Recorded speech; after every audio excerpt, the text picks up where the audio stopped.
सुस्वागतम मुलांनो. आज आपण अत्यंत सोपं असं प्रकरण शिकणार आहोत.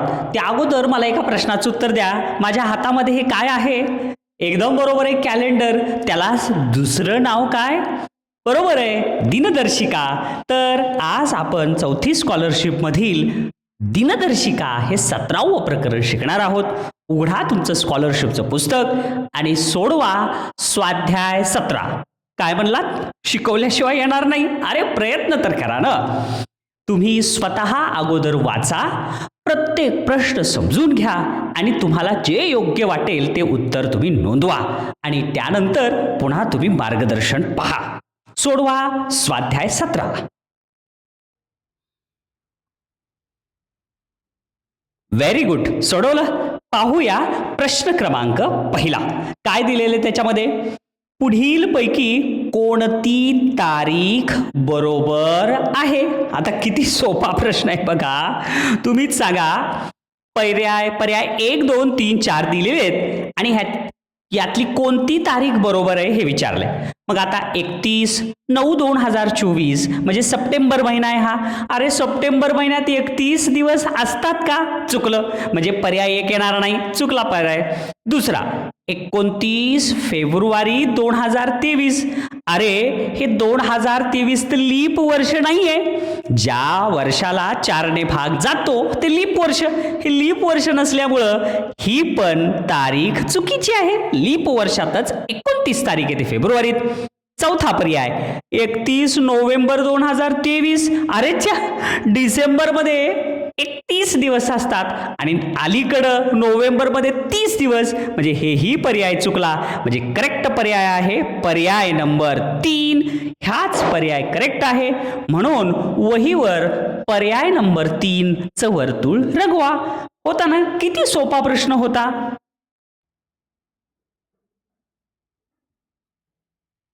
पहा बरं दुसरा प्रश्न. पुढीलपैकी कोणत्या महिन्यात नेहमी 5 वेळा 3 वार येतात? अरे मुलांनो, लक्षात ठेवा, जे महिने 31 दिवसांचे असतात ना, त्या महिन्यात 1 तारीख 2 तारीख 3 तारीखचे वार 5 वेळा येतात. जे महिने 30 तारखेचे असतात त्या महिन्यात 1 तारीख आणि 2 तारीखचे वार 5 वेळा येतात. आणि जो महिना 29 तारखेचा असतो त्याच्यामध्ये 1 तारखेचा वार 5 वेळा येतो. आता इथं काय दिले? एप्रिल. एप्रिल महिना 31 दिवसाचा आहे का? जानेवारी फेब्रुवारी मार्च एप्रिल नाही, तो 30 दिवसाचा आहे. जून, जानेवारी फेब्रुवारी मार्च एप्रिल मे जून, हे पण 30 दिवसाचा आहे. सप्टेंबर, जानेवारी फेब्रुवारी मार्च एप्रिल मे जून जुलै ऑगस्ट सप्टेंबर, हेही 30 दिवसाचा. म्हणजे ऑक्टोबर हा सप्टेंबरच्या पुढं, ऑक्टोबर 31 दिवसाचा येतो आणि 31 दिवसाचा जो महिना आहे त्याच्यामध्ये 1 तारीख 2 तारीख 3 तारखेचे वार 5 वेळा येतात. म्हणून याचं उत्तर आहे पर्याय नंबर 4. वहीवर रंगवा, पुस्तकावर उत्तरे रंगवू नका. सांगा बरं तिसऱ्या प्रश्नाचं उत्तर. एका वर्षी मार्च महिन्याच्या 5 तारखेला शनिवार होता. आता मार्च महिन्यात 5 तारखेला शनिवार आलाय बरं. तर त्याच महिन्यात, म्हणजे त्याच मार्च महिन्यात 15 तारखेला कोणता वार असेल? पर्याय दिलेत. किती सोपं आहे बघा. आता हे आहे तो मार्च महिना. समजा या मार्च महिन्यात 5 तारखेला शनिवार आलाय. तुम्हाला सांगू का कॅलेंडरची जादू? प्रत्येक वारामध्ये दिनांकामध्ये 7 दिवस जर मिसळले तर तोच वार पुढे येतो. आता 5 तारखेत 7 दिवस मिळवले तर पुन्हा शनिवारच मिळतो 12. 12 मध्ये 7 मिळवलं तर लगेच शनिवारच मिळतो 19. तसंच आता आपल्याला विचारले 15 तारीख. मग 5 मध्ये 7 मिसळले 12 झाले आणि 12 हे शनिवार. नंतर काय रे? रविवार, सोमवार, मंगळवार. 15 तारखेला कोणता वार येईल? मंगळवार. म्हणून याचं उत्तर पर्याय नंबर 2. 3चं उत्तर पर्याय नंबर 2. समजलं? पहा पुढचा प्रश्न. समजलं ना मुलांनो? 5 तारखेला शनिवार, त्याच्या पुढचा शनिवार 12 तारखेला, शनिवार नंतर रविवार, सोमवार आणि मंगळवार आला 15 तारखेला. ओके, हा पुढचा प्रश्न बघा. चौथा प्रश्न तो पण अगदी सोपाच आहे बरं का. तारखेप्रमाणे सोनलचा वाढदिवस दर 4 वर्षांनीच साजरा करता येतो. कारण का लीप वर्ष हे 4 वर्षांनी एकदा येतं.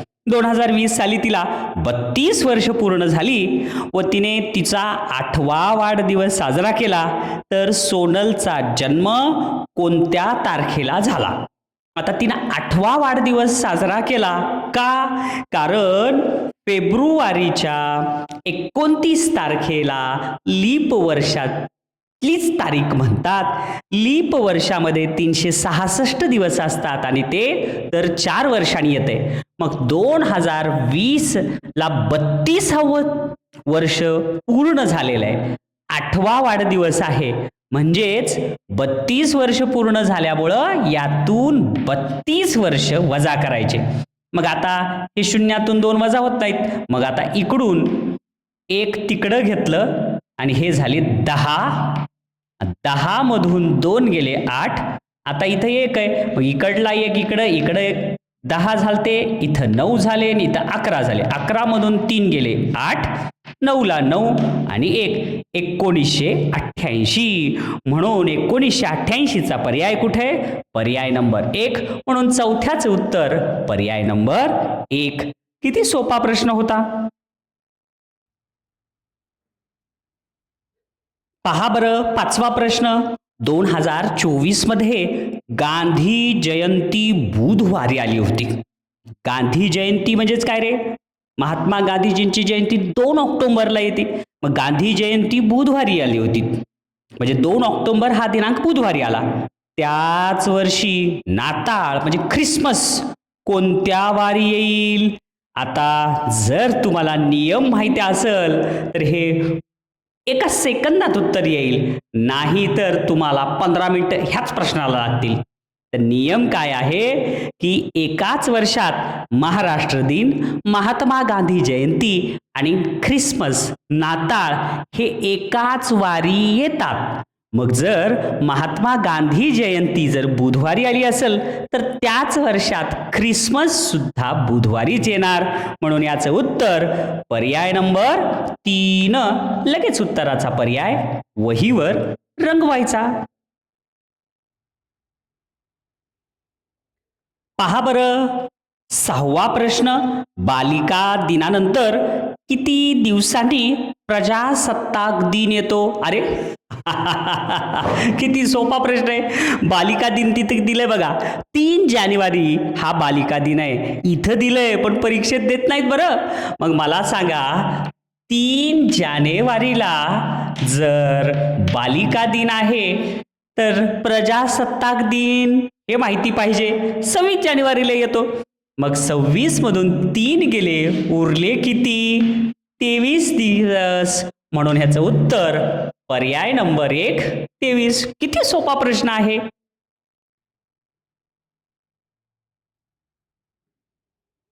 पहा 7वा प्रश्न. 14 तारखेनंतर 5 दिवसांनी रियान प्रवासाला निघणार आहे बरं का. 14 तारीख आहे सध्या आणि त्याच्यानंतर 5 दिवसांनी प्रवासाला निघणार आहे. तर प्रवासाला निघण्याची तारीख कोणती? अरे अरे बापरे, काय सोपे सोपे प्रश्न आहेत रे. 14 नंतर 5 दिवस म्हणजे 14 मध्ये जर 5 दिवस मिसळले तर किती? 19. म्हणून ती तारीख असेल 19. म्हणून 7व्याचे उत्तर पर्याय नंबर 2. अत्यंत सोपे प्रश्न आहेत सगळे.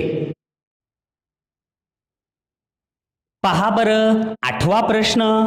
पुढीलपैकी भारतीय सौर वर्षाच्या कोणत्या महिन्याचे 31 दिवस आहेत? ह्यासाठी ना तुम्हाला सगळे मराठी महिने आणि त्याचे दिवस हे पाठांतर करावं लागेल बरं का. सुरुवातीला जे दिलंय ते. मग याचं उत्तर काय? वैशाख. पर्याय नंबर 4. हा भाग लगेच इथं थांबवा आणि अगोदर जसं इंग्रजी महिने आणि त्यांचे दिवस हे तुमच्या लक्षात आहेत तसं मराठी महिने आणि त्यांचे दिवस पाठांतर करा लगेच. पहा बरं 9वा प्रश्न. आल्हाद नावाचा एक मुलगा आहे बरं का. आल्हादचा जन्म 31 डिसेंबर 2016ला शनिवारी झाला. त्याच्या 8व्या वाढदिवसा दिवशी कोणता वार असेल? आता त्याचा 8वा वाढदिवस कोणत्या वारी येईल हे सांगायचंय. तुम्हाला सांगू का, तुमचा वाढदिवस ह्या वर्षी जर मंगळवारी आला तर पुढच्या वर्षी त्याच्या एक वार पुढे येत असतो, बुधवार.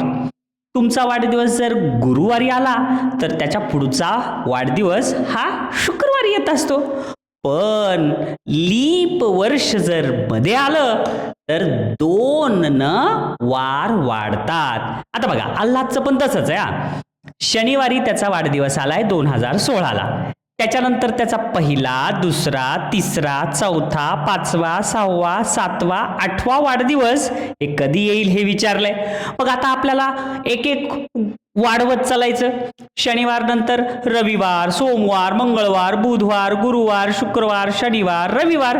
रविवारी येईल का? नाही. लीप वर्ष कोणते आहेत बघा, 24 हे लीप वर्षच आहे. लीप वर्ष कसं ओळखायचं? ज्या इसवी सणाला 4 भाग गेलं ते लीप वर्ष समजायचं. समजलं? म्हणून त्याचे 2 वार पकडायचे. लीप वर्ष इथं कोणते कोणते आहेत? हे 24, 4 25, 4 24 हे एक लीप वर्ष आणि हे 4 25 हे एक लीप वर्ष. म्हणून 2 वार गृहीत धरा. चला मोजा.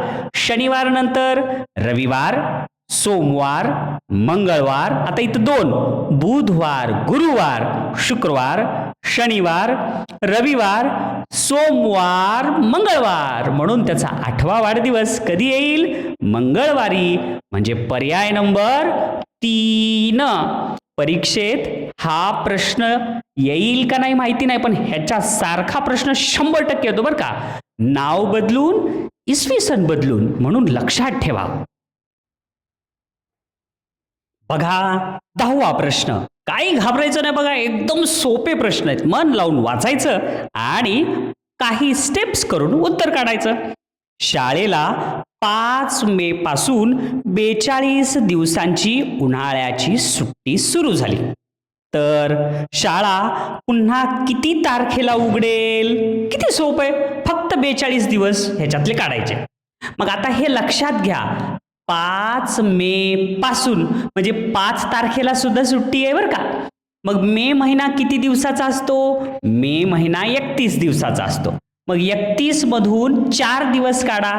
31 मधून 4 दिवस जर काढले तर उरले किती रे? 27 दिवस. म्हणजे मे महिन्यात आपल्याला किती दिवस सुट्टी मिळणार? 27 दिवस. आता 42 मधून 27 दिवस वजा करा. इकडला हातचा तिकडं द्या. 12 मधून 7 गेले, उरले किती? 5. 3 मधून 2 गेले, 1 म्हणजे 15. म्हणजे हे 26 दिवस मे महिन्यातले आणि जून महिन्यातले 15 दिवस झाले. 42 दिवस सुट्टी. मग आता जूनच्या 15 पर्यंत सुट्टी आहे. म्हणून 16 तारखेला शाळा सुरू होईल. हे लक्षात घ्या. एवढ्या मेहनतीने तुम्ही उत्तर काढताल आणि इथं 15 आले म्हणून लिहिताल लगेच 15. तसं नाही. 15 पर्यंत सुट्टी, 16ला सुरू होईल शाळा. म्हणून 10व्याचं उत्तर पर्याय नंबर 3. शांततेनं प्रश्न वाचला की उत्तर येतच आहे. अरे बापरे, हे प्रश्न परीक्षेत येते रे. बघा, महत्वाचा प्रश्न आहे. पुढील पैकी कोणते लीप वर्ष नाही? आता तुम्ही म्हणताल सर, ज्या संख्येला 4 भाग जातंय ते म्हणजे लीप वर्ष. मग आता 4 चौक 16 हे 4 भाग गेला. 4 25 हे 4 भाग गेला. 4 त्रिकोण 12 हे 4 भाग गेला.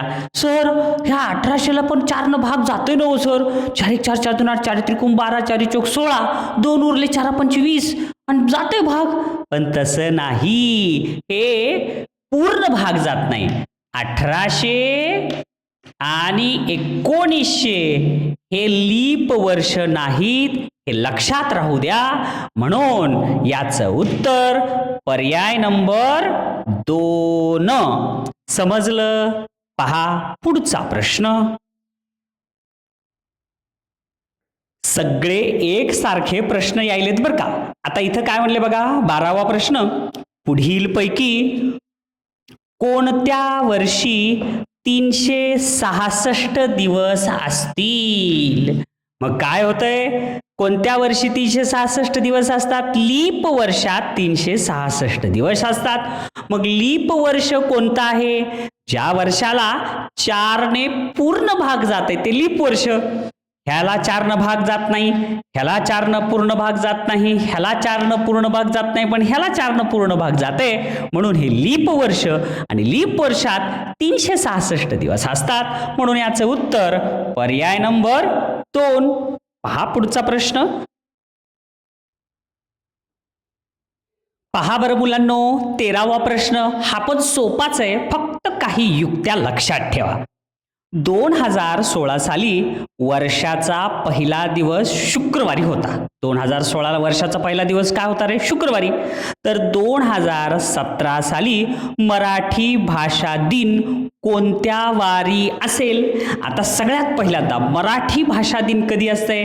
27 फेब्रुवारी. 27 फेब्रुवारीला काय असते? मराठी भाषा दिन.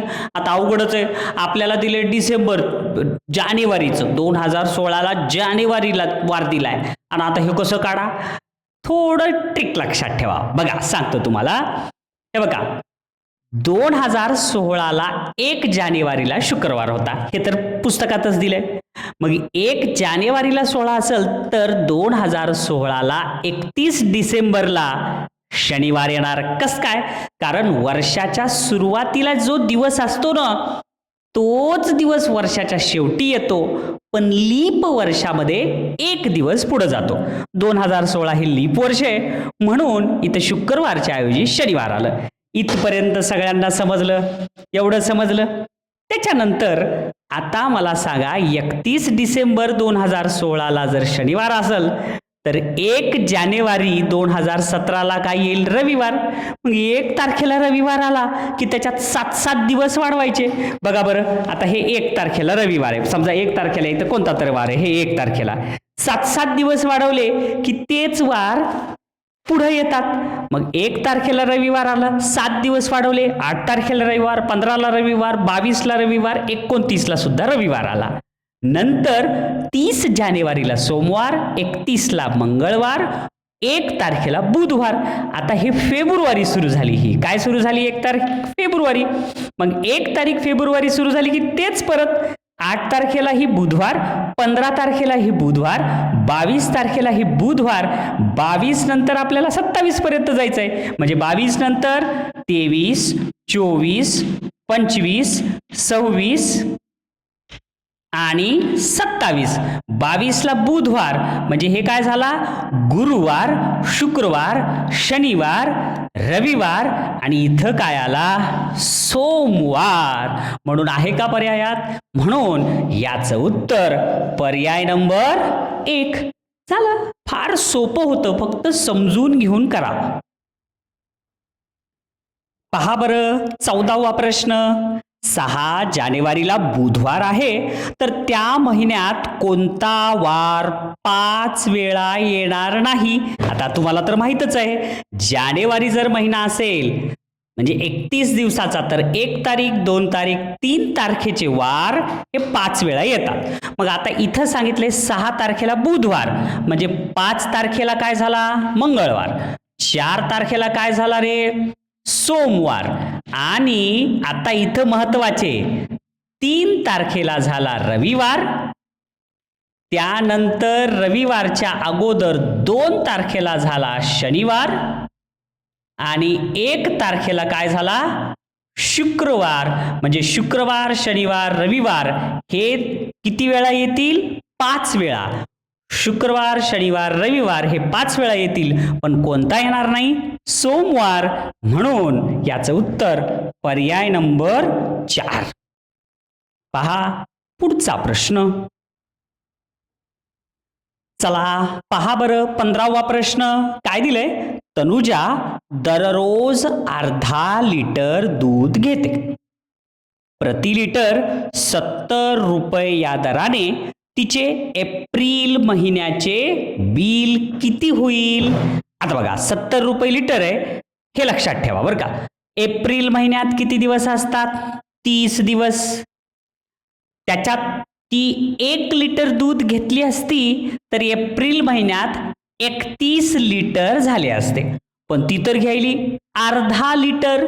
मग एप्रिल महिन्यात 30च्या अर्धे किती? 15. म्हणजे एप्रिल महिन्यात किती लिटर दूध झालं तिचं? 15 लिटर. हे दूध कसं लिटर आहे? 70 रुपये. मग 1 लिटर दूध 70 रुपयाला, तर 15 लिटर दुधासाठी गुणाकार करा. 15 न 0 ला गुणलं 0 आणि 15 सत्ते 5 दर्शे 105. 1050 रुपये आहे का पर्यायात? आहे. पर्याय नंबर 2. म्हणून 15व्याचे उत्तर पर्याय नंबर 2. किती सोपं, सहज आणि अगदी सोपं गणित. पहा बरं 16वा प्रश्न. एका वर्षी लोकमान्य टिळक पुण्यतिथी रविवारी होती.